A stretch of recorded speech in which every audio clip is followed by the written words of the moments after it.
Reinsurers, the companies that back the frontline insurers that you and I buy policies from, were expected to suffer the biggest losses. Eric Smith is the president and CEO for the Americas at SwissRe. He joins us live now. So it does appear that these hurricanes seem to be becoming more and more frequent. We're dealing with Harvey, then Irma, then Jose. I mean, what can be done from your perspective to limit the catastrophic potential damage of these hurricanes? Well, it's a great question, Zain, and we appreciate being part of the dialogue. It's such a critical topic. It's all about resilience. So as our societies have changed over the last 100 years, and so many of our individuals and our businesses and our infrastructures have moved into areas that have always been hit by hurricanes and floods and earthquakes, it's important that we work together, individuals and governments, that we come together and we find ways to create a more resilient towns, more resilient cities, because the devastation is going to continue. The storms are, for whatever reasons, the storms are getting worse. The ocean levels are rising. So there's going to be more flooding. So the best thing we can do is to plan in advance. We can look at building standards. We can look at, after Hurricane Sandy, SwissRe was part of the effort to think through what can New York City do and some of the surrounding areas to prepare better. So the next time the floods aren't as bad, the water doesn't get into the subway tunnels. But is it also about where the buildings are in the first place? I mean, there's a lot of high-rise, beautiful, stunning hotels, condominiums on these coastal areas that surely as a reinsurer, you must be thinking, wow, that if a Category 5 storm were to hit tomorrow, that could cause obvious catastrophic damage. Right. So, you know, a rich part of the debate is, you know, do we always build where we should be building?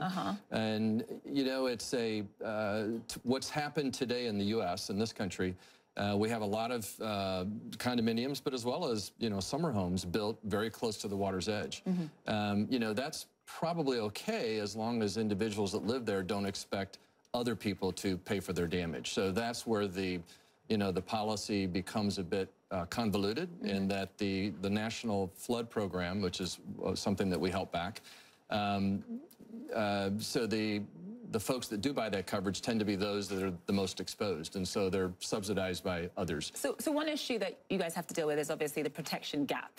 You know, the amount of coverage people should be buying versus what they do end up buying. Right. I mean, the frequency of these storms that I talked about, how will that change the protection gap, do you think? What can be done to lessen the protection gap? Well, when we look at, once we get the final numbers on Harvey and Irma together, it is going to be a tremendously large number for both primary insurers and reinsurers.